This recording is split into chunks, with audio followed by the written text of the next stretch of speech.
Ichki ishlar vazirligi Qorovul qo'shinlar qo'mondonligida harbiy xizmatchilar farzandlariga oliy ta'lim muassasasiga o'qishga kirish uchun beriladigan imtiyozli tavsiyanomalar tantanali tarzda topshirildi. Yuqori rahbariyat, faxriylar, keng jamoatchilik vakillari, harbiy xizmatchilar va ularning farzandlari ishtirokida o'tgan mazkur tadbirda qo'shin qo'mondoni polkovnik Hasan Batirov nutq so'zlarkan, so'nggi yillarda muhtaram yurtboshimiz tomonidan harbiy xizmatchilarning ijtimoiy himoya qilish masalasiga alohida e'tibor qaratib kelayotganligi, Ichki ishlar vazirligi rahbariyati tomonidan ham bu sohadagi faoliyat tashabbuskorlik bilan olib borilayotganligi, yoshlarni o'z xohlagan oliy ta'lim muassasasiga o'qishga kirish bu kabi imtiyozlarning o'rni va ahamiyati naqadar sarmoqli ekanligini ta'kidlab, jamiyatimiz rivojiga munosib hissa qo'shishiga ishonch bildirib o'tdi. Shundan so'ng Ichki ishlar vazirining tegishli buyrug'iga ko'ra, har jabhada so'xdoshlarimiz namuna bo'lib, o'z xizmat burchini mas'uliyat bilan ado etgan holda harbiy xizmatni o'tab kelayotgan umumiy 114 nafar harbiy xizmatchilar farzandlariga oliy ta'lim muassasasiga o'qishga kirish uchun imtiyozli tavsiyanomalar tantanali tarzda topshirildi.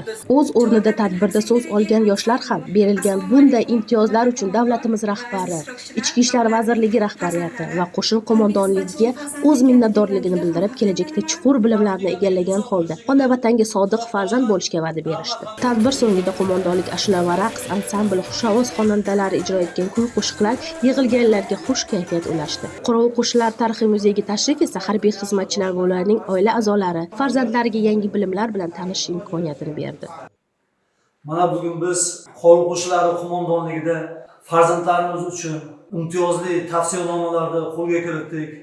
Ichki ishlar vazirligining rahbariyatiga, Qorovul qo'shinlari qo'mondonligiga, 75-34 harbiy qism komandiri va rahbariyatiga, barchalariga oilam nomidan, ota-onam nomidan hammasini rahmat aytaman.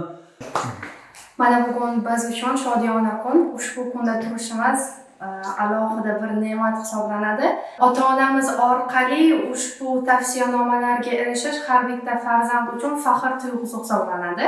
Albatta, barcha tengdoshlarimga shu narsani aytib o'tmoqchimanki, har bitta kelajak, har bitta davlatning kelajagi aynan biz yoshlarning qo'lida.